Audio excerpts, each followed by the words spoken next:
Welcome to the Knowledge for Men show. Your life will never be the same. Your level of success will seldom exceed your level of personal development. I want to die empty of regret. I want to die empty of my best work. We don't understand who we are. Instead, we're living out somebody else's narrative. What one man can do, another man can do. If it's been done, it can be done again. Being yourself and being your truest, most authentic self in every moment. If it scares you or makes you a little afraid, do it. Follow your heart and your gut. The first stage, I think, is finding you, like finding out who I am today. Stuff will not work. You will have things that fail. Success is when you're a happy, fulfilled person. How do you define success? It's your life, and you are the creator of the movie script that is your life story. Hey guys, I just launched my new book, The Dating Playbook for Men, a proven 7-step system to go from single to the woman of your dreams on Amazon now. It's currently ranked number 3 in the relationships category on Amazon. Inside this action-packed book, you'll learn how to deepen your masculine polarity to unleash the man within, how to build an awesome social life that women want to be around, how to understand what women want and desire, how to go out and meet women to build a mindset of abundance, how to go from getting her phone number to effortlessly setting up the first date, how to have a perfect first, second, and third date, and how to have happy and loving relationships and be the grounded man that she so badly wants. You can get the book now at knowledgeformen.com/playbook, or simply go to Amazon and search Dating Playbook for Men. You're going to like what you see. I guarantee it. Okay, guys, I'm here with Mark Manson. It's his second time on the show, and I'm really honored to have you back on. He's the author of Models, and he has one of the biggest and probably best blogs on just life in general from what I've seen at markmanson.net with millions of readers every month. All of his articles are just very powerful, very in-depth, not these cheap little articles, and I really appreciate that. So, Mark, happy to have you here on the show. It's cool to be back, Andrew. All right. And so we dive in with every show with some sort of saying or even maybe a success quote that you've lived by and how it's helped you on your journey. So share with us what you got. Oh, man. It could be your own. It could be your own, Mark. you know, it's funny because you sent me this like 5 minutes before the show, and I was like, oh, yeah, I got to come up with a quote. And then like I ran to the kitchen and got a drink, and I didn't come up with a quote. So you're full of quotes. I've seen your stuff. Like you got a library of quotes. I know. Actually, let me find one here. You can edit this part out. I just thought of one. I'm leaving it in. You can do whatever you want. I don't care. But I just thought of one. Okay. All right. So this comes from Freud. All right. One day, in retrospect, the years of struggle will strike you as the most beautiful. Oh, yeah, I like that. That's good. People know you now who follow you. You know, you just have this massive following. Like you've got so many. If I look to the left or I look at like how many people have shared and how many all this stuff, you got a big following. So were you doing a lot of writing and there was no following before? Like, did you put in your time before this happened? Oh, yeah, absolutely. I mean, people, it's funny. I get emails all the time from people saying, I want to start a blog and have a blog like yours. What do I do? And it's like they don't even understand that I've been doing this for 8 years. Yeah, I didn't know that. Yeah. Yeah. And, the first 4 of those years, nobody had any clue who I was. Nobody cared. So do you remember ever writing a blog post and you got like 8 views? It's like like your friend, your mom. And like... I remember the first time I got 100 visitors in one day, and I was like dancing around my apartment. Yeah. And then I think I was like excited, and it was immediately followed by confusion because I was like, who the hell are these people? Yeah. Like, why are they reading me? Because up until that point, it was like my roommates. Yeah. I only know 10 people. Who are these other 90? So that's insane. And then now, what would you say you're getting a month now? Like, you remember when you got 100? What is it? Not like you're bragging, but just what does it look like a monthly? It varies a lot based on how viral stuff goes, and sometimes old articles blow up and get shared in a bunch of places, and then sometimes there's new articles that blow up. But it varies anywhere between 1 million and 4 million per month. come through. Yeah, it's like it's not even real anymore. You know, like that's a percent that's like larger than, if we were to look at like your annual, like that's larger than most countries, like the population of your readership. Yeah, that's more. So I was born in Austin, Texas, and I went home recently, and I remember thinking I had an article go viral while I was there, and I think in like 1 week I had like 2.5 million visitors or something like that, and I was driving around Austin, and I was like, that's more people than there is in the city. Like it's just insane. But so 8 years in this journey. Where are you now, by the way? You said you visited Austin. I know you do a lot of traveling. I'm in Brazil at the moment. Okay, is that okay? Sao Paulo. Is that your residence, Brazil? Or are you kind of on the move right now? It's complicated. So I just got engaged, and congratulations.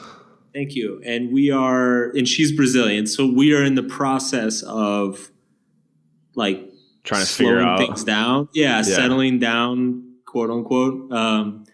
But so we've been splitting time mostly between the U.S. and here, and we're here for about 6 months, mainly to do kind of really boring like wedding arrangement stuff, and then we're heading back. She probably doesn't think it's boring at all, but okay. This is the day of her life. She's not here. She would start. Yeah. She would question what's going on. I'm just curious, So you're traveling a lot. You have this massive following, so your website's just going amazing, and I love it. It's like you have millions of viewers, but also like your content is really good. Like it's not just this site that has a lot of fans. Like you put out really good content. I'm just curious, like what's the day in the life of Mark? Like what is it? Is it crazy? Like what are you doing? like if you just walk us through like the morning, what does that look like? I'm always curious. Like what are people doing? It's probably much more exciting in your head. Should we just not kill what my view of you is like? Should we just stop right here? No, it's funny actually. Recently, so there was a guy who was writing a book on work habits of like successful internet entrepreneurs. Oh, great! I'm looking. Who is that? Are we allowed to talk about that? That sounds good. Honestly, I don't remember his name off the top of my head. This was maybe 6 months ago. Okay, and you have all these guys who are into this like life hacking, and, wake up at 4 a.m. and they put butter in their coffee and they take and they meditate, supplements, and so this guy, the impression I got is this guy was kind of rounding up a bunch of people like that, like built all these like cool internet businesses and had all these amazing lifestyles. And I got on the phone with him and I'm like, I got to be honest, man, like. This is not going to be impressive. He's interviewing you for. He was interviewing me for the book. Okay, got it. He was a sport about it. I wouldn't be surprised if I don't show up in it. But yeah, I mean, it's like because I tried all that stuff. Like I tried waking up at 5 a.m. because that's apparently Hemingway and Faulkner woke up at 5 a.m. In order to make billions of dollars, you have to wake up at 5. Yeah, and I tried a bunch of supplements and I tried a bunch of like that wacky stuff, and none of it ever stuck. Like none of it. My routine has basically been the same since I was in college, which is I wake up like 10 or 11 in the morning whenever I feel like it. I don't have an alarm. Okay, this 10 or 11 in the morning. You are like +5 on the. You're +5. 5 a.m. and then just add 5. That's Mark. Okay. Yeah, this is great. I think you're giving a lot of relief to people, actually. I do the one productivity hack that is like sworn by everybody, which is I think it comes from getting things done, or it comes from 7 effective habits of you make your 7 bed. Habits of highly effective people. Do you make your bed? No, I don't. I make my bed and I don't make my bed. So the number one productivity hack you always hear is do the most important thing. Oh first. Yeah, eat that frog, right? Yeah, do it right away. Do it first. And then the other piece of advice people say is don't do email and social media first, because you could just get lost in this like wormhole that you're never going to come out of. Yeah. So I do my email and social media first thing every morning. I thought you were going to lead up to that as the one thing that I do. You don't. No, okay. And the reason is I hate mornings. Like I hate waking up. And so I just don't have like the mental processing power to like do like really highly creative work or solve problems. So I wake up and I'm like, well, crap, I should be productive, but man, I really don't want to like get into research on, whatever, depression and post a big thing. So I do email and like Facebook, and I screw around and look at news sites and kind of twiddle away most of my morning. Eat lunch, go to the gym, eat lunch. There's just no breakfast. It's just, you wake up, it's time for lunch. Okay. All right, good. Yeah, you're going to the gym. This is good. I'm starting to see some momentum. I do go to the gym. All right. I'll give you that. You got one check on the morning routine. That's mainly just because I'm vain, though. I mean, it's if I don't go to the gym, I get fat, and I can't handle that. So right. Yeah, you're giving life advice, Yeah, exactly. I can't be like this like fat slob, puffing and puffing up on stage. Right. But yeah, I go to the gym, I eat lunch, and that's kind of like when I come home, and that's kind of like when my day actually starts. So what time is that? Like 2:00, I'm thinking? Yeah, 1 or 2. Okay. And then I usually hammer out a lot of good work in the afternoon. Yeah. And then I used to work most nights, but these days, since I've managed to like automate a lot of stuff, and my work life is a little bit more relaxed. I don't work a whole lot at night anymore. I kind of just chill and relax and go do stuff. But it used to be. I mean, I'm a night owl, so I used to consistently. I mean, if I had was doing a website redesign or working on a product or working on like a book or something, it just going until like 3 or 4 in the morning was pretty common. So okay, so I assume you're going to bed pretty late at night. Yeah. Even if you're not working, just in general. If you're waking up at 10 or 11, you're probably going to bed around 1. Yeah. Okay, that's the day in the life of Mark. All right, that's the episode. All right, guys, you guys learned something? Really glamorous, I know. Yeah. Okay. I'm always just curious, like how that goes, and it's. I think the key point is that's where you are now. So we're kind of talking to the Mark that's put in almost a decade of work. And so when you were, grinding, making the things happen, like I'm sure it wasn't. There was much more work involved. So not to say like everyone can just be like, oh shit, wake up at 10, wake up at 11. And I'm wondering too, like, are you being kind of generous? Like, are you actually waking up at noon, 1 o'clock, and you're trying to look good right now? No. Okay. So you're telling the truth. I used to. I mean, back when I was trying to like get things off the ground. I mean, this is the other thing too, man. It's like when I started my business, I was 23, 24. And, when you're 24, like you have no limits, like there were times, you take being 24 years old and combine like the energy of a 24-year-old and then combine that with like not having any money whatsoever. And like, they're just like I lived off of anxiety pretty much for my first 3 years. I used to work 12, 14 hours a day. I mean, it literally would be like, I would stay up till like 5 a.m., literally fall asleep in front of my laptop. Like I'd take my laptop to my bed and then I would like work in bed and I'd literally fall asleep with my laptop open, like working on whatever I was working on. Yeah. And then I'd wake up like 4 hours later and just immediately start working. Just keep working. Yeah, like not move, don't brush my teeth, don't go to the bathroom, like just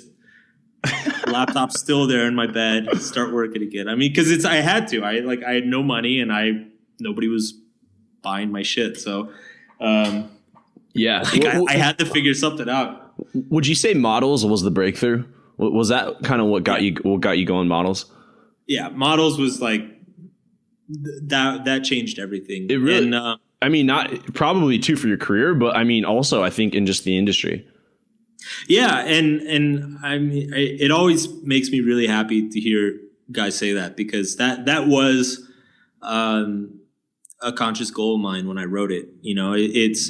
I had tried to kind of like make it in the industry, kind of playing by the industry's rules, and I just found that A, it was making me totally miserable, and B, that half of the stuff out there was just a bunch of garbage. And I was like, well, I basically asked myself, like, what is the book that I wish I had read? Right. When I was like 20, 21 years old. Yeah. And I should set up to try to write that. And so that's where Models came from. And yeah, it changed my career completely. Got it. Yeah. A couple of things on, I recently wrote a book, it's called The Dating Playbook for Men. And, one of my goals was to, surpass you on Amazon and, just like the rankings. And like, I finally got this, when you first launch a book, it's moving up and down the charts like very quickly. And, so my book surpassed it for a moment, and I took like 20 screenshots, and I was like, I'm better. Amazon says I'm better. I don't know where it's at now. The book has done really well, and it's really done a lot for Knowledge for Men. It's really introduced a lot of people to my podcast and some of the live events that I do. But so you wrote Models, that was really just between, that had nothing to do with the conversation. Yeah, I was just thinking, I just thought it'd be awesome if I told you that I surpassed you. I could clap for you if you like. I might like that. Yeah. So you wrote Models, I believe it was in 2010 or 11. Is that correct? 2011. Yeah. 2011. Okay. So do you identify with Models still? I mean, 4 years ago, you've done, a lot of growth and transformation yourself. Like, do you identify with that still? Like, do you still think that this is is there going to be a version 2, or like, do you identify with Models? Yeah. I mean, it's funny you ask that, because I am planning on doing a small revision of it soon. Yeah. Probably in the next like 3 or 4 months. Great. But yeah, it's actually, I still identify and agree with probably at least 90+% of the advice in there. And it's funny too, because there's a lot of stuff that I wrote in 2010, 2011, that I see now, and I'm like embarrassed that I wrote that, Oh my God, I can't believe I actually put that in public. And I think it was maybe like a year ago or something, I started to get worried.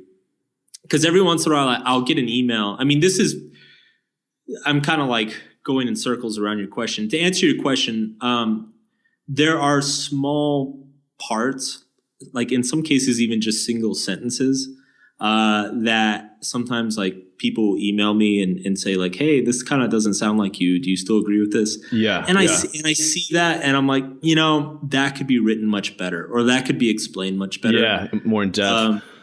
Or just using different words, or being more like, I think now I'm a lot more conscious of, I guess how certain words and terms can come off to different demographics of people. Yeah. So yeah, I started to get worried about a year ago. I started getting some of these emails, and I was like, oh no, like what if Models is just, a bunch of like silly stuff. But I went back. I went back and read like the first 4 or 5 chapters. And I'm like, fuck, this is still really good. So yeah, I feel really good about it. Okay, great. It's and for the guys listening, I'm like, because we're saying Models. Like, do they know? Most guys have heard of your book, but Models is a book that Mark Manson wrote. Track Women Through Honesty. It's a really good book. Just so everyone knows, we're talking about his book. Yes. Very good book too, and which is one that I highly recommend and have been recommending probably since I first grabbed that book like a couple years ago now. Okay, so that's the book now, and you said you're going to do a revision, probably change up a few things. That'd be great. I look forward to that. I'm sure my audience will too. On your website, you got another book that you're kind of working on. It says like, hey, check the, if you're interested in what's coming up next, I got a book coming out. What's that? As much as you legally can. I know that I'm sure that you have arrangements with your publisher, so I'm not trying to dive into something you can't, but just what you can share. What do you got? So I started working on a new book about a year ago. So to kind of bring it just a very, very, very short kind of like synopsis of my life. I originally kind of had my breakthrough in men's dating advice, wrote Models of 2011. That's most of my work centered around that. And then starting about 2 years ago, I decided to branch out into kind of just more general life advice. So when that happened, it became very clear that, all right, I have this really popular blog and I'm writing about all these life issues that everybody has. Yet my book is just written for like guys trying to get a date. So this was an issue. Right. So I started working on another book a little bit more than a year ago, and got pretty far into it. And then the blog just blew up so much that I started getting calls from publishers and agents. And it was like, at first I kind of resisted it. I'm like, no, I'm like this maverick entrepreneur, badass, I do my own thing. But, like self-published, you're talking about? Yeah. Okay. Yeah. And, I think some of my pride was there. I'm like, no, I made it this far by myself. Yeah. So why did you? I don't need two people. They basically gave me like Godfather offers. Oh, okay. Yeah, because you've got a following, and they know whatever you do, like you're going to sell it personally. Like they're not going to have to you're going to make it hit the charts. Exactly. And they love that. Yeah. Yeah. So eventually they kind of, with the help of my agent, I got a couple offers that I couldn't refuse. So the new book is gonna come out next year, probably next summer. And it's essentially a continuation. If you look at some of the more recent articles on my site, so I had a really popular one called The Subtle Art of Not Giving a Fuck. I had a really popular one called The Most Important Question of Your Life. What is that question real quick? What pain do you want to sustain? Like what struggle do you want? Okay. Do you choose for yourself? There were a couple other ones. Love is Not Enough was a very popular one about relationships. So it's kind of this concept, this like backwards approach to self-help almost. Yeah, you have one called Screw Finding Your Passion, which breaks everything. Yes. Everything that I've built, Mark, is based on that. Okay. We're going to war. We're going to war. I'm going to write an article about why you need to find your passion, and Mark is wrong. I'm just kidding. I like the kind of contrarian views, because we hear the same stuff, and like there's like 100 bloggers that say the same thing. Like they're just taking the articles, and it's like the same article, and like you've got this different approach. Oh, continue on with the book. I'm like kind of coming in here. Yeah, I strongly feel that as a culture, we've kind of reached like peak positivity. There's kind of this constant ass kissing of ourselves and of each other of like, hey, you can do whatever you want to do and sky's the limit and just believe it and you can be it and blah, blah, blah, blah, blah. And, all that stuff is great to a certain extent, like it does take a certain amount of faith in oneself and positive belief to accomplish a lot of these things and to deal with struggles. But I feel like our culture's kind of like gone into like a narcissistic territory where people basically, it's become more important to appear like you're something rather than actually be something. Do you think social media is playing a big part in that? Like, I think appearing to like, I don't like to say names, but I'll say names like Dan Bilzerian type like photos. Yeah. So I think mass media started it, and I think social media has kind of just multiplied it, because when mass media hit, when you had all these TV channels and everything, like that's really when advertising started to take off and start like, you'd see all these Tony Robbins infomercials and beer commercials, and it's like, you deserve the best, or like Burger King starts telling people like, you deserve to have it your way, and like, it's like, what the fuck does that even mean? You're just making people feel good. And, but people do that because, it sells. Like if you can tell people a bunch of things that make them feel good for a few minutes, then it'll get them to buy your product. And I think, television and mass media kind of thrust that onto our entire society. And then I think the internet and social media has just like multiplied it. It's just made it much worse, because now it's not only are we like told by all these like fitness advertisements and stuff that we can have a 6-pack in 6 weeks and eat whatever we want and blah, blah, blah. But now we get to get on Instagram and like see ridiculously beautiful Photoshop people over and over and over again. And so it just like reinforces this constant, this like almost like delusional need to be like extraordinary and amazing and happy constantly. And I think it's very like validation seeking too. Like you need, the more validation you have, like the better you are. Like I guess like likes, and it's like people are like trying to get more validation from others, like externally instead of internally, like themselves, giving it to themselves. Right, and it becomes this sort of like addictive thing. And I mean, the central thesis of the new book is really like, we've forgotten that it's okay for life to suck sometimes. And in fact, it's actually really, really, really, really important to understand that life sucks sometimes, because to bring things full circle, as Freud said, often in retrospect, you look back and the times that you struggled were the most beautiful. And so, that's kind of, I really wanted to call the book Negative Self-Help, but my publisher hated it. So so that's a teaser of the or the power of negative thinking. So that's a teaser of what the title is not. All right, great. So I'm very excited. I actually just turned in the draft to Harper and I remember our last time we were going to talk, you're like, I gotta cancel, I gotta finish this up. I thought that was I was on deadline. I think I was overly optimistic when I scheduled our call during that week. What's that like, kind of like the last 2 weeks before deadline? Like, what is are you just working like 18 hours a day, just like you got like yerba mate and like coffee everywhere? It's I mean, if you remember what like finals week was in college, shoot yourself. Yeah, especially if like you didn't go to class the whole semester. Like that's kind of what it's like. It's just panicking. What the fuck is going on?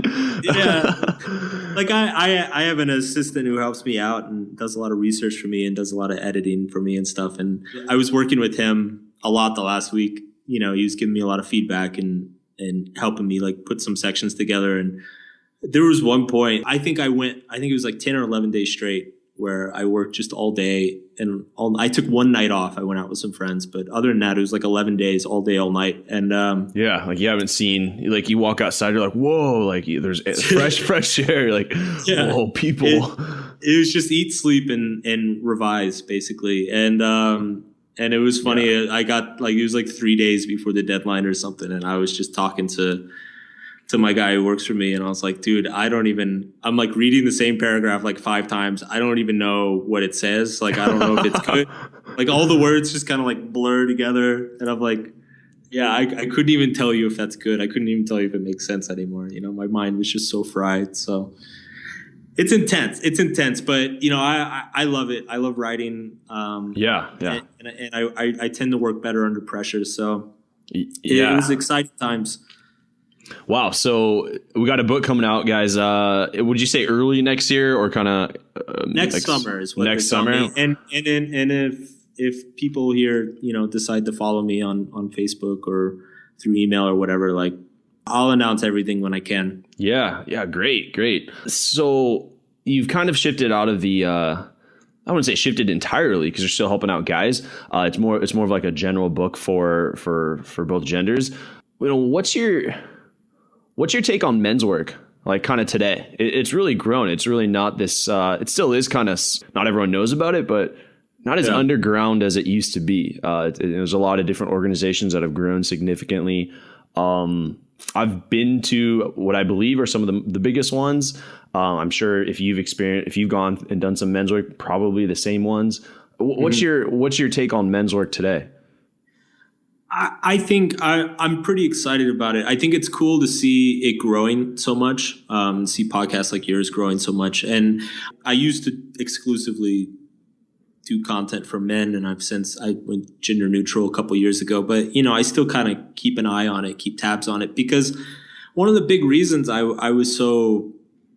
felt so strongly about it years ago was it seemed clear to me that like this generation of men, I think is maybe the first generation of men that have enough self-awareness to understand that a lot of like the cultural scripts and the masculinity scripts that existed for previous generations don't really make sense for us. And so I saw it as kind of like this weird like identity crisis for Western men. And there are some people out there who thinks this is a bad thing and we should all go back to the 1950s and women should be barefoot in the kitchen. But like that just seems completely unrealistic to me. What seems much more likely to me is that like men have to adapt and evolve and grow. And so it's cool to see a lot of this stuff growing. And I hope it continues to. And I hope it gets more mainstream attention, because I think with all like the PC culture crap that's going on the last couple of years, like what is that PC? Political correctness. Oh, okay. So it's like if a professor assigns Huckleberry Finn, like a student will get really upset because it like offends their whatever.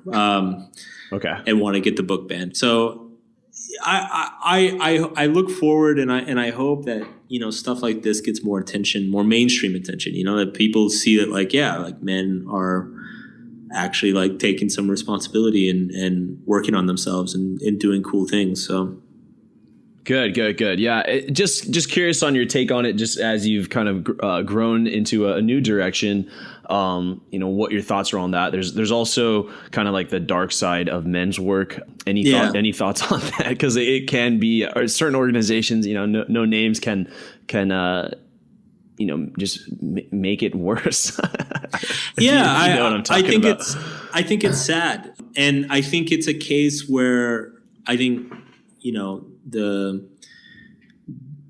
darker side. I mean, some people call it like the dark triad or the red pill stuff. Like, yeah, it's really sad in a way, when I see guys who come out of that, or I see stuff from that, because I do think that they appropriately identify the problem, which is that, the masculinity we inherited from our fathers and grandfathers is like kind of broken. But their solution is, instead of like working on themselves, it seems to be like blaming everyone else for it, blaming Western culture, blaming women, blaming, whatever. And it's just like, and there's a lot of like cultish thinking that goes on with those guys. And it's just, it's a little bit heartbreaking to see. And, I get emails a lot of times from guys who were in that subculture for a couple of years, and then they like managed to get themselves out of it. And like, they tell me, actually, it's one of my favorite emails I ever get is when people say like,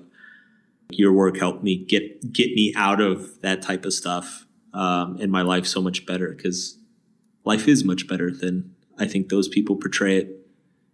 Yeah, it just seems kind of sad, like, just like you need each other, from what I experienced, there's a lot of crying and just like no solutions, just like right. There wasn't like a way out. It was like once you're in it, like, you're in it, and you cry and blame others, and that's a lot of anger and blame, and it's like women are this way and they ruin everything, and you have to lie to them to get this, and blah blah blah. And it's like, man, you guys really just don't get it. Don't get it at all. You're in this space of personal growth, personal development, life advice. So you're constantly doing your own research. How do you kind of move around through like what you find beneficial and what you find as not beneficial, even though it's still very popular? I think I have a very good habit of just questioning everything. Like I even question myself, like I have articles on my site. I have an article on my site called "Why I'm Wrong About Everything," and I think that I don't know where that comes from, but I've always been like that. I've always just naturally like tried to poke holes in everything that I find, because I think that's just where growth comes from. That's where like greater understanding. I think everything, nobody has the complete solution, but a lot of people have partial solutions. So I try to remain skeptical. I try to poke holes. And I definitely try to do that on myself. I try to call myself out on my own bullshit, because I think that's where the power comes from. Back on that topic of screw finding your passion, why do you say that? What's the reasoning behind that? I say it because, I mean, the title is primarily, it's a way to like, it's kind of like a linguistic way of like grabbing people by the shoulders and shaking them, because I get so many emails, and I know people in my personal life that are kind of going through this problem right now as well, you know, where they feel lost. They don't know what to do. They don't enjoy their job, and they want to find something else, but they don't know what it is. And what I notice is it's just like, I don't know, maybe it's just because I've never really identified with that. But what I've noticed with a lot of these people is like, they think in their mind that they're not passionate about anything. They don't enjoy anything enough to do it. And to me, like, it's just a horrible question to ask. Like, what is my passion? How do I find my passion? Like, it's setting yourself up for failure, because the fact of the matter is, like, there's two things that are true that I think a lot of people don't understand. The first thing is that, like, even if you're doing what you're passionate about all the time, it's still going to suck sometimes. Yeah, like, that's like the work comes. Right, exactly. Right. Like, everything becomes a grind at some point, and you just have, like, that's life. You just have to live with it. Like, you know, and then the second thing I think most people don't understand is, like, they start by, like, looking for what makes them money. So instead of, like, looking for what they actually enjoy, like, the point I make in the article is that everybody already enjoys something. Like, there's no such thing as somebody who, like, doesn't enjoy anything. Like, we're all awake 16 hours a day. You're doing something with that time. You know, you're on YouTube or watching TV or reading some sort of book, and you're doing something hours and hours and hours every single day, every single week. That means you enjoy it. And I think the problem isn't that people don't know what they're passionate about. The problem is that they just choose to ignore it. They're like, oh, well, I'm really passionate about comic books, but I can't make money doing that, so that doesn't count. And it's just like, dude, of course it counts. You know, like, you haven't even tried to make money. Like, why don't you just do something, build something first, and then worry about the money later? I think people just get it backwards. Yeah. It's been a big topic. Everyone's like, find your passion. And it's tough to say, like, screw finding your passion. Right above me is Steve Jobs. I have this poster, and you know, he does say, find your passion. Sure. You know, a lot of big names, big people who've done, you know, great things say, you know, find your passion. Because I think why they say find your passion is because, like, when you're doing something that, like, you really, like, at your core speaks to you, like, you care about it, you're able to overcome the plateaus, or they don't seem like plateaus, because you're actually kind of enjoying the process. Totally. And I totally agree with that. I guess what I'm criticizing in the article is that this idea that you have to, like, go, like, your passion is like hiding under a rock somewhere, and you have to spend years looking for it. You know, it's like, for me, it's, your passion is probably something you've already been doing for the last 5 or 10 years, and you just never even considered it because it feels so normal to you. Yeah. Or you don't think you can make money from it. Right. And this happens a lot in the self-help industry, but it's something that originates as, like, a very good piece of advice, like, over the course of years and years and being repeated so many times, gets kind of construed into, like, a form of entitlement. This idea of, like, finding your passion has been construed into like I'm supposed to enjoy what I do. I'm supposed to hop out of bed, like, riveted and excited every morning, and, like, that's just not how life works. Like, you know, some days Mondays hit us pretty hard, and I think it's just unrealistic, some people's expectations. That's a really good point. Like, even when you do have your passion, like, you're still gonna wake up and, like, sometimes want to sleep in. Right. It's not like, oh, I don't have my passion, that's why I don't get out of bed right away and wake up at 5 and I can work 30 hours. Like, even when you do find something that you really enjoy doing, like, you're human. Yeah. And the other point I make in the article is, like, since when are we all entitled to, like, make money doing what we love? Like, yeah, there's nothing wrong. Like, I have really good friends who have, like, perfectly fine jobs. They make decent salaries. They like the people they work with. but like they pursue their passion in their free time. Like they pursue their passion as hobbies, and like they're perfectly happy with their lives. Like there's nothing wrong with that. And honestly, like I think that's why that article went so viral, because what I noticed is the people, at least from the emails I got, or like the people I knew who shared it, it was people like that. It was people who had a desk job, worked in a cubicle. They think it's fine. They like the people they work with. They like do cool stuff in their free time, and they're sick of like constantly being told that like, because they have an office job and they work a 9 to 5, like they're not like pursuing their passion and they're not living authentically and all this crap. Like I think it went viral because a lot of those people were kind of sick of it. They're like, dude, I'm happy. Like I'm happy working an insurance job and like doing theater on weekends. Like what's wrong with that? Yeah, that's a big topic, and I think that's hitting home for a lot of listeners here. I just want to dive into a smaller part of the show, call it the knowledge round. Just going to ask you a few rapid fire questions here. Sure.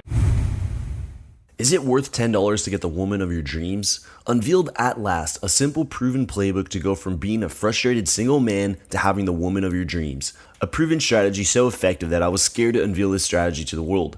When I discovered this strategy, I was initially scared to share it with the world. I didn't want to become a dating coach and really didn't want to have the stigma associated with that. However, I knew I had to write this book. I was frustrated with all the pain I saw inside men, stopping them from getting the woman of their dreams. I'd been there, and I wish I'd known this strategy earlier. This strategy will allow even the shyest of men to find and attract the woman of their dreams.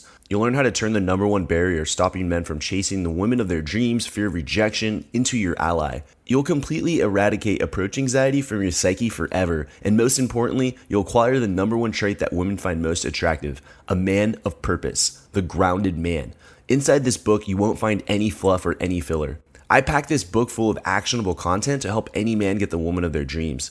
Armed with this book and the desire to change your life, nothing will stop you from going from where you are now to where you want to be in your dating life and relationships. One word of warning. Go to knowledgeformen.com/playbook or simply go to Amazon and search for Dating Playbook for Men.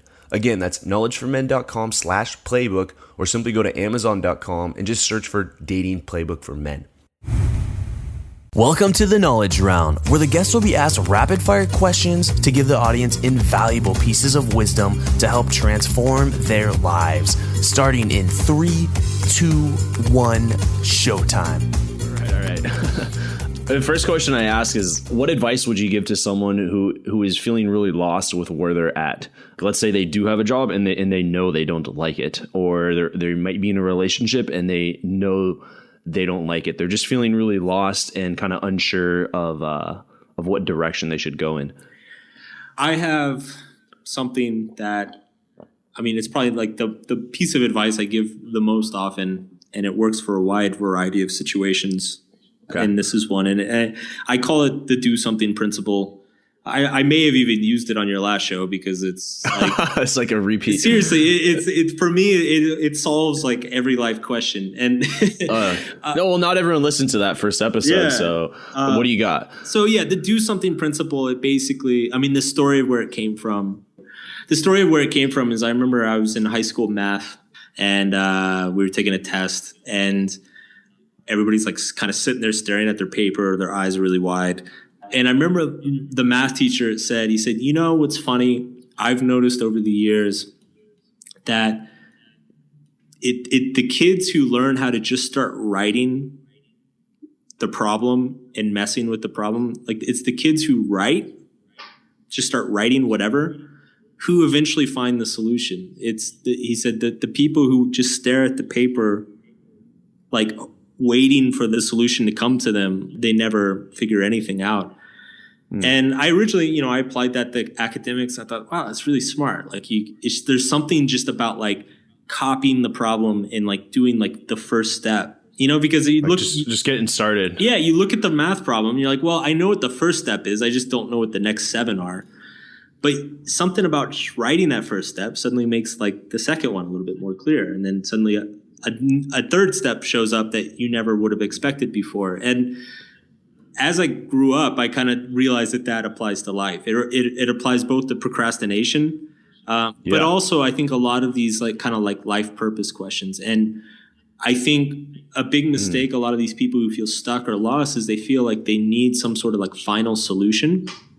And the thing is that there's very few final solutions in life. Like everything is a work in progress. And so because everything is a work in progress, what matters is taking that first step or that next step. Yeah. And that's why I call it the do something principle, because I basically say like, do something, anything. Like if you're unhappy or you don't like something, or if you're avoiding something, just take the smallest piece of action that you can see in front of you and do that. Because what happens is that action creates more motivation.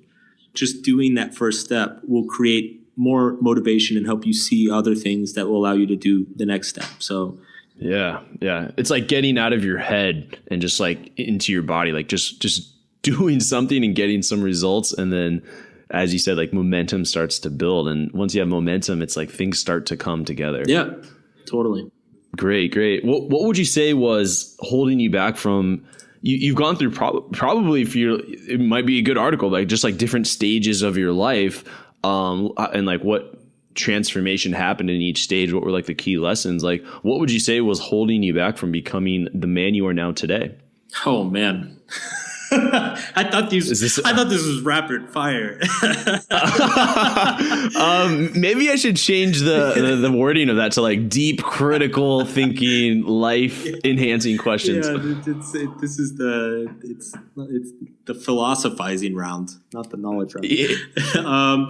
That's oh man, the philosopher's round. Yeah. I like that.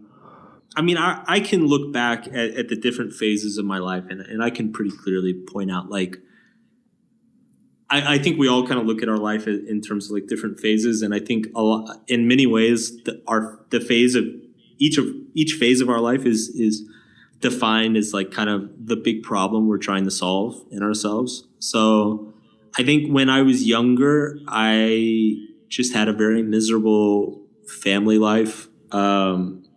And social life, and so the defining attribute of that phase was just avoidance, just avoiding problems and pain in any way I could through video games and drugs and whatever. And then when I kind of became a young adult, got into university and was kind of on my own and independent, I wasn't so miserable anymore. I was on my own, and I think I had a very low sense of self-worth, particularly when it came to like intimacy. And so the big problem I was trying to solve through most of my early and mid-20s, I think, was proving to myself that I was good enough for women, good enough to be admired by other men, by friends. And I think that drove me to overcompensate. It drove me to do a lot of really cool and interesting things, but it also drove me to do a lot of kind of overcompensation, a lot of kind of douchebaggy things as well.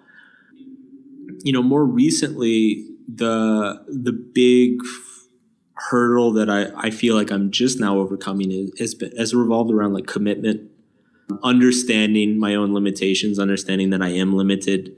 And that's okay. There's nothing wrong with that.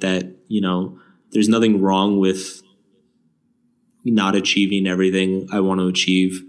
And that has actually been very freeing. And I think for anybody who reads my site regularly, they'll probably pick up on a lot of that in a lot of my work the last year or two. Yeah. Thank you for sharing that, the vulnerable side there. Sure. So what would you say, like top 3 books that have changed your life? Top 2 or 3? Well, the big one that I always, in particularly related to, what your podcast is about and a lot of the work that I've done before, No More Mr. Nice Guy by Robert Glover, like that always comes out of my mouth. Again, that was probably on your first show too.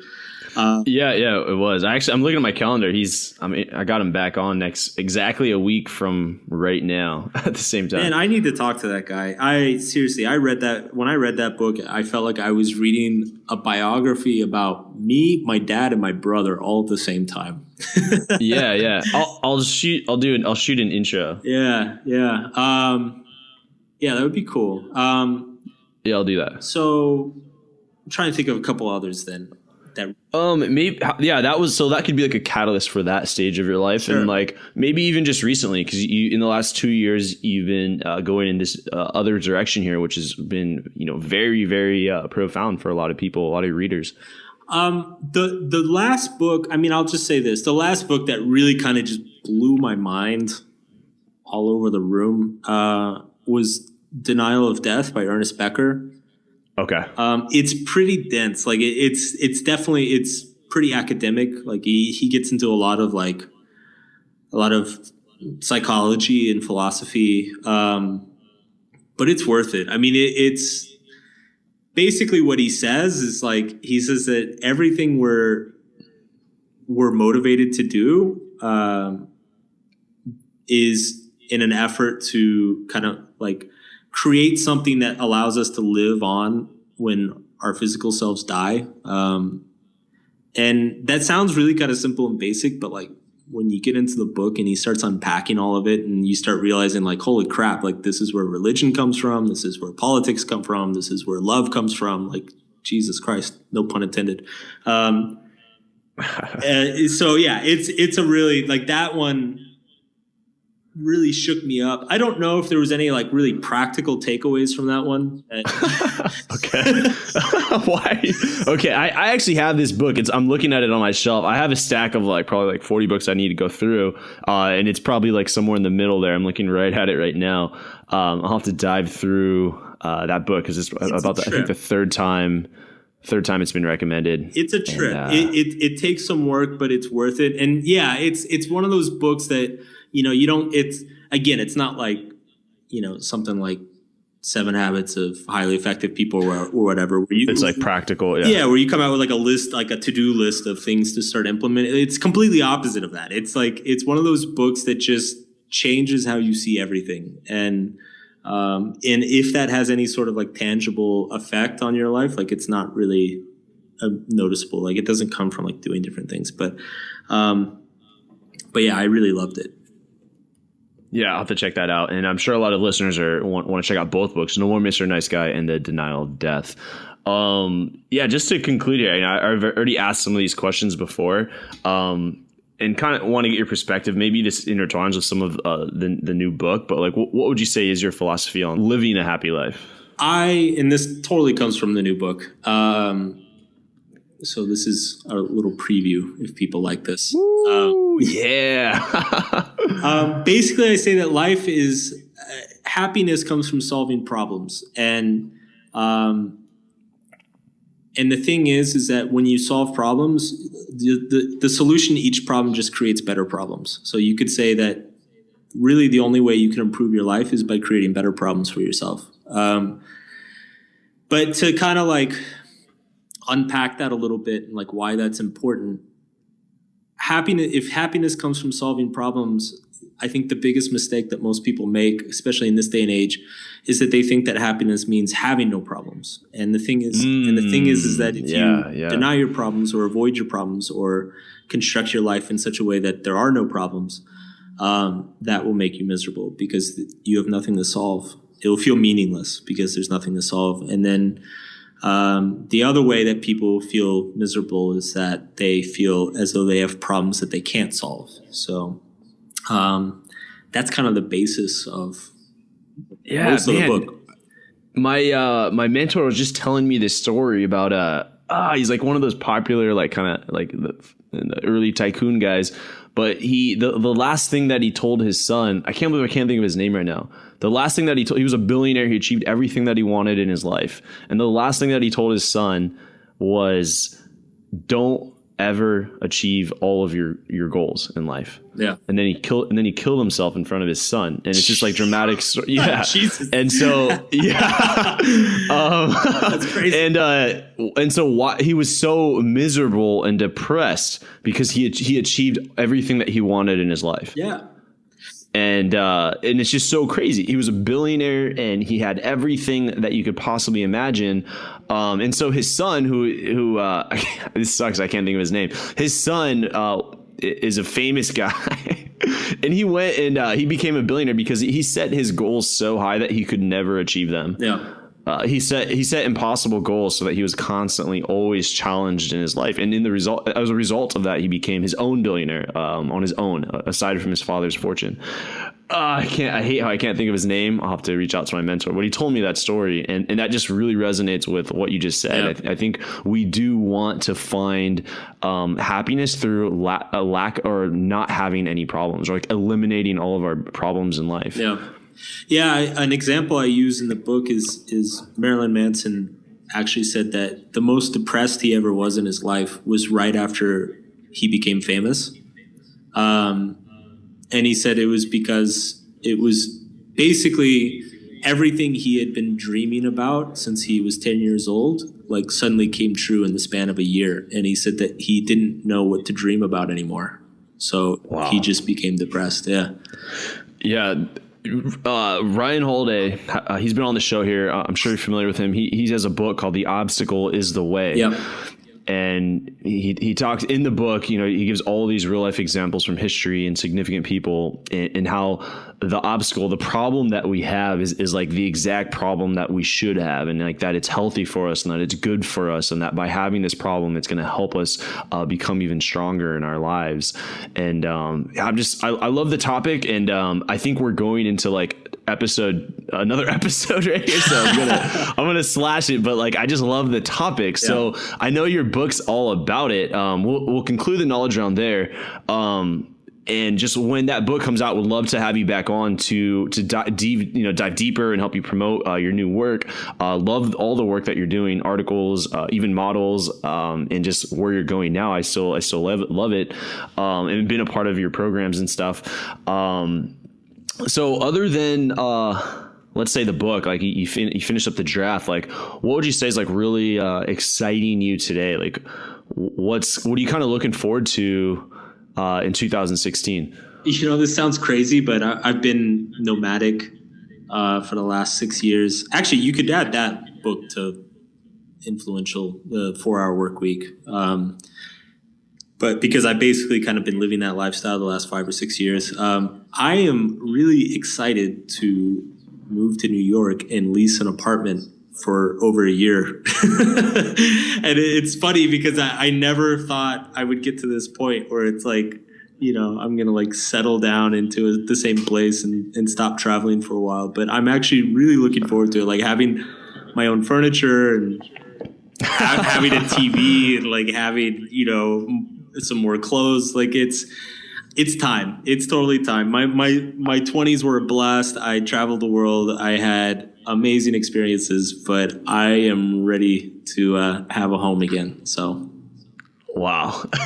I know so many people that listen to the show that are like, I can't wait to travel the world. And that's really cool to hear. Again, you're breaking the rules here. But go do it. Like, I would say every single person listening to this who wants to do it, go do it. It was one of the best things I ever did in my life. So, but it's not sustainable. And the thing is all my friends that have been doing it for 5 or 6 years, like they're all doing the same thing right now. They're all settling down and,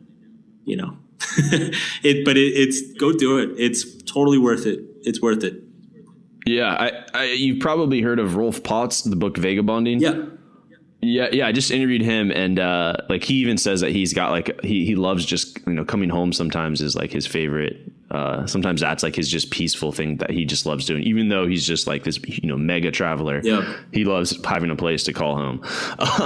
All right, just do you have any plans, or since you got the book coming out, for like doing live events? Like I could just see thousands of people wanting to just like hang out and just hear you talk. Maybe if you had some like your network is probably really awesome, just have some cool guests. Is there anything like that, like now that you might settle down in United States?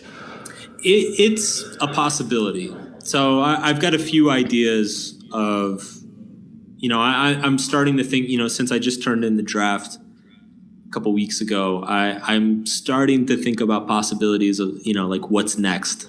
That is one of them, but I'm still not sure yet. So yeah, the thing too is it's things are changing pretty fast. It seems like and this is getting more into like kind of wonky business talk, but it seems like my work is really starting to kind of break into the mainstream a little bit and be taken a little bit seriously in the mainstream. So that's going to open up a lot of, like, I'm starting to hear from television stations and radio stations, like, and not just like interviews, but like wanting me to like do a show, or oh wow, yeah, or like be published in various magazines and stuff like that. Right, so right.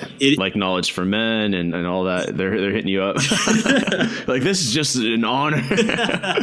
All right. That's awesome. I mean, congratulations. Yeah. Man. You absolutely have earned, the right for that to happen. I mean, you put in your time, you put in the work, you've been, that story of you just saying like, you go to sleep working, you wake up and you're working in your bed. Like, that's awesome. I'm so happy to have had this opportunity to have you on the show twice. I look forward to your next book. It's going to be on my pre-order list. It's going to be on my pre-order list as soon as that comes out. And I'd be happy to have you back on to just, expand and impact more lives with the book. Because I know interviewing you changes lives, and I want to continue doing that moving forward.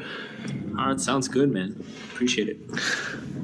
All right. Thank you for being on the show for the second time, and this story and the kind of the wacky conversations every now and then. I think it's really been enlightening for all of my listeners. There are thousands of guys listening. Awesome, man. I enjoyed it too. Thanks. Thank you for listening to the Knowledge for Men podcast. Hundreds of interviews and 1 million downloads later, we're continuing to build an international movement, and we've just started. So if you enjoyed this episode, go ahead and leave a review in iTunes. It really helps to grow the podcast. Guys, 2015 is the official year of living with purpose, where every day you do only the things that matter to you. You wake up, live with purpose, and take massive action towards the life you want. Check out kfmfree.com to get free tools I've created to help you crush life. Again, that's kfmfree.com. This is your host, Andrew Farabee, and I'll see you in the next episode.